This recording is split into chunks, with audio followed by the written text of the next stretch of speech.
Salaro, buon pomeriggio. Ciao cameraman, ciao.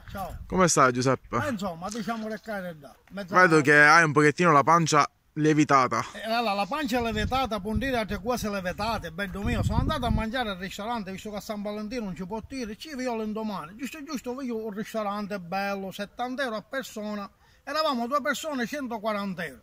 Insomma, ma se stai, giusto, quando chiedo che vanno a pigliare la comanda, come si chiama? Il cameriere? O cameriere, chiedo un cravattato, un cameriere, tipo mio, come si chiama? Il maître. Il maître, beh, minchia, venne chiesto, dice 70 euro a persona, mi fa, dice, guarda, dice, come antipasto le diamo, dice, perle nere, mi fa.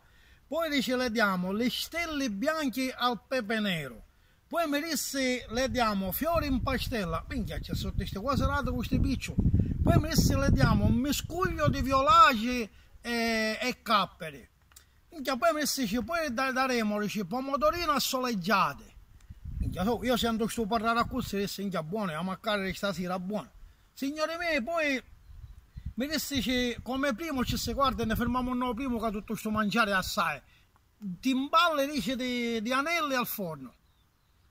Minchia, questo se io, 70 euro a persona, tutto questo mangiare passa assai, fermiamo noi prima. Appena la cameriera comincia a carrare a mangiare, e Betti chiedo che mi porta, ci si sente, greggio amico cameriere, ma lo chiama chiedo che fa o mette, che ora lo misuro io, ci disse. Che ora amico lo misuro io, che è successo? Ma lo chiama per favore. Perché viene che su metti, ci mi dica, greggio amico, no amico niente ci disse. Che è successo? Ci si scusi. Questo è mangiare a 70 euro a persona. Dice, che cosa c'è? Che mi hai detto perle nere e mi portai sale veniva. Poi mi diceste le stelle al pepe nero, bianche, e mi portaste pezzi di pecorino con le spiazze. Poi mi diceste fiori in pastella e sono rocco la pastetta. Minchia, poi mi diceste miscuglio di violage e cappere nella caponata con i melenciani. Minchia, l'altra marronata rossa mi sta a dire pomodorino soleggiati e mi portai sto pomodoro secco.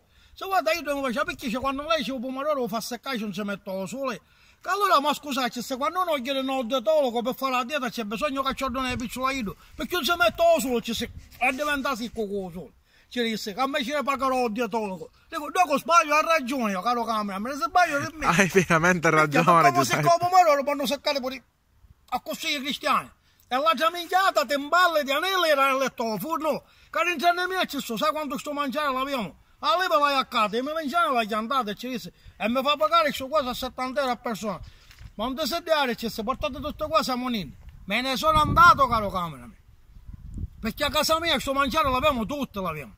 Allora finivo la solita frase, guardala come vuoi che passa per lo succo. Comunque, amici, da questa bella natura, dal mio cameraman Davide. Peppo Salaro, queste sono le mie avventure al ristorante. Alla prossimo video, arrivederci.